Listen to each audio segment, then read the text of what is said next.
सोचो दोस्तों, एक ऐसी मशीन जो सिर्फ 1 घंटे के अंदर ट्यूबरक्लोसिस, कैंसर, कोविड जैसे बड़े बड़े डिसीजेस का रिजल्ट दे दे। और इसी मेडिकल टेक्नोलॉजीज के दम पर ये कंपनी डायग्नोस्टिक सेक्टर के अंदर राज कर रही है। और साथ ही में ये कंपनी 90 से ज्यादा कंट्रीज के अंदर अपना बिजनेस कर रही है। जी हाँ दोस्तों, हम बात कर रहे हैं वोल्वो डायग्नोस्टिक कंपनी के आईपीओ के बारे में। लेकिन सवाल अब यह आ जाता है कि क्या इस आईपीओ के अंदर अप्लाई करना चाहिए या फिर नहीं। फिलहाल इस आईपीओ की जो जीएमपी है वो 27% से अपसाइड में चल रही है। लेकिन आने वाले टाइम में क्या इसकी जीएमपी सस्टेन कर पाएगी, ये भी बहुत बड़ा सवाल बन जाता है। इस आईपीओ को हम पूरे डिटेल में एनालिसिस करेंगे, पता लगाएंगे फाइनेंशियल्स, वैल्यूएशंस, रिस्क पैरामीटर्स। इस वीडियो के एंड में हम देखेंगे कि क्या इस आईपीओ के अंदर अप्लाई करना चाहिए या फिर नहीं। तो दोस्तों, ये वीडियो काफी ज्यादा इंपॉर्टेंट होने वाली है, तो इस वीडियो को लाइक करिए, चैनल को सब्सक्राइब करिए। चलिए इस वीडियो को शुरू करते हैं। शुरुआत करते हैं कंपनी से कि कंपनी करती क्या और इसका बिजनेस मॉडल क्या है, यानी कि ये पैसा कैसे कमाती है। वोल्वो डायग्नोस्टिक कंपनी एक हेल्थ केयर टेक्नोलॉजी कंपनी है जो बड़े बड़े और गंभीर डिसीजेस को डिटेक्ट करने के लिए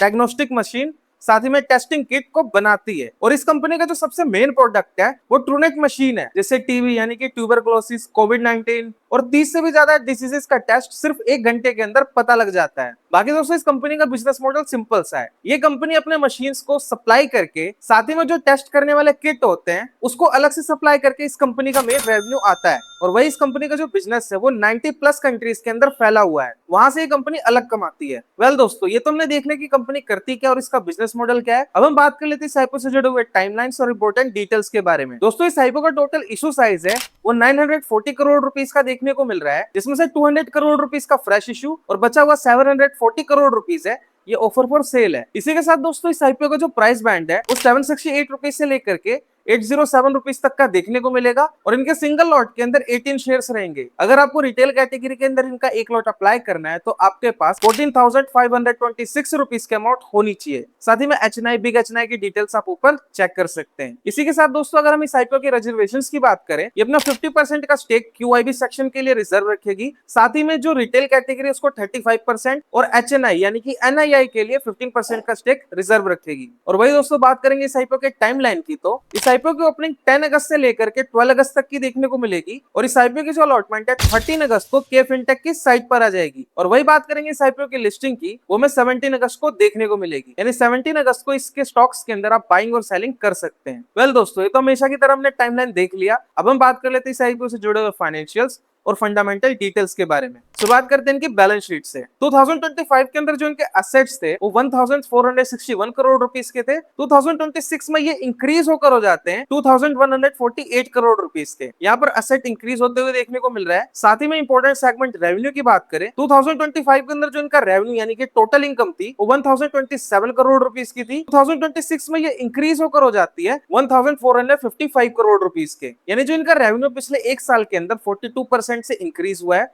वही बात करेंगे इस कंपनी के नेट प्रॉफिट की, तो 2025 के अंदर जो इनका नेट प्रॉफिट था वो 138 करोड़ रुपीस का था। 2026 में ये इंक्रीज होकर हो जाता है 164 करोड़ रुपीस का। जो इनका नेट प्रॉफिट है वो भी यहाँ पर 18% से इंक्रीज हुआ है। बाकी कंपनी के नेटवर्थ साल दर साल इंक्रीज हुए हैं और कंपनी के पास इस वक्त 1148 करोड़ रुपीस के रिजर्व एंड सरप्लस मेंटेन्ड है। और साथ ही में कंपनी के ऊपर इस वक्त 412 करोड़ रुपीस की बोरोइंग्स भी है। यहाँ पर दोस्तों कंपनी के पास रिजर्व एंड सरप्लस अच्छे खासे मेंटेन्ड है। हालांकि कंपनी के ऊपर यहाँ पर बोरोइंग्स देखने को मिल रही है, लेकिन दोस्तों साथ ही में हमें ये भी देखने को मिल रहा है कि कंपनी के पास अच्छे खासे रिजर्व एंड सरप्लस पहले से मेंटेन्ड है। साथ ही में दोस्तों इस कंपनी का जो रेवेन्यू है और जो प्रॉफिट है साल दर साल इंक्रीज होते हुए देखने को मिल रहे हैं। वही दोस्तों, अगर हम फंडामेंटल्स की बात करें, रिटर्न ऑन इक्विटी 15.59% का देखने को मिल रहा है। और इस कंपनी का जो प्रॉफिट मार्जिन है वो 11.28% का है, जो कि काफी ज्यादा शानदार है। और वही बात करेंगे इस कंपनी के पी की, तो वो 55.43 का देखने को मिल रहा है। बाकी दोस्तों, हमने इसके पी रेशियो से इसकी सेगमेंट वाली कंपनियों को कंपेयर किया और कंपेयर करके इसके वैल्यूएशंस का अंदाजा लगाया, जिससे हमें पता लगता है इस कंपनी की जो वैल्यूएशंस है ना ज्यादा महंगी ना ज्यादा सस्ती, एक तरीके से फेयर नजर आ रही है। तो वैल्यूएशंस को भी लेकर के कोई दिक्कत वाली बात नहीं है। वेल दोस्तों, अब हम बात कर लेते हैं इस आईपीओ की जीएमपी की।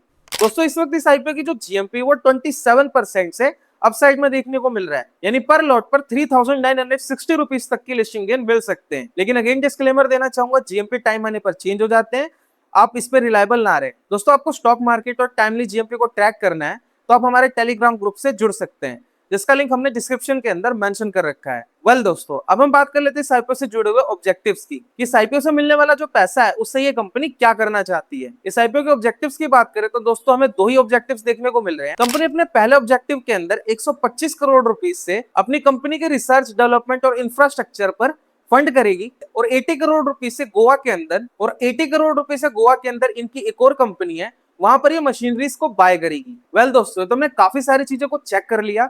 अब हम बात कर लेते हैं इस आईपीओ के मेन कंक्लूजन की। इस कंक्लूजन को जानने से पहले मेरी आपसे छोटी सी रिक्वेस्ट है, अगर आप इस वीडियो पर पहली बार आए तो प्लीज इस वीडियो को लाइक करके चैनल को जरूर सब्सक्राइब करें, ताकि ऐसे टाइमली रिव्यूज आपको टाइमली मिल सके। तो प्लीज इस वीडियो को लाइक करके चैनल को जरूर सब्सक्राइब करें। वेल दोस्तों, अब हम बात कर लेते हैं इस आईपीओ से जुड़े हुए मेन कंक्लूजन की, जिसके अंदर हमें पता लग जाएगा कि इस आईपीओ के अंदर अप्लाई करें या फिर अवॉइड। वेल दोस्तों, इस कंपनी का जो रेवेन्यू और जो प्रॉफिट्स है वो पिछले एक साल के अंदर अच्छे खासे नंबरों से इंक्रीज किया है। साथ ही में कंपनी का जो प्रॉफिट मार्जिन है वो भी शानदार है, और वैल्यूएशंस को भी लेकर के कोई भी टेंशन वाली बात नजर नहीं आ रही है, यानी हर सेगमेंट से ये कंपनी ठीक नजर आ रही है। कल दोस्तों, अगर मैं अपनी बात करूं तो मैं इस आईपीओ के अंदर, इस आईपीओ के तीसरे दिन पे जीएमपी को चेक करूंगा। हालांकि इसकी जो जीएमपी 27% की देखने को मिल रही है, अगर टाइम आने पर ऐसी सस्टेन्ड रही तो मैं इस आईपीओ के अंदर अप्लाई करूंगा। बाकी दोस्तों, इस आईपीओ के रिव्यू को देख करके आपको क्या लगता है, अप्लाई करने वाले या फिर अवॉइड, कमेंट सेक्शन में जरूर बताएं। बाकी दोस्तों, हमारे मार्केट में एक और आईपीओ ओपन है, और उसकी भी जो जीएमपी है 29% से अपसाइड में देखने को मिल रही है, और इस कंपनी का नाम है धूप ट्रांसमिशन, जिसको आप ऊपर क्लिक करके देख सकते हैं। बाकी दोस्तों, इस वीडियो के लिए इतना ही। मैं मिलता हूं आपको किसी और वीडियो के अंदर,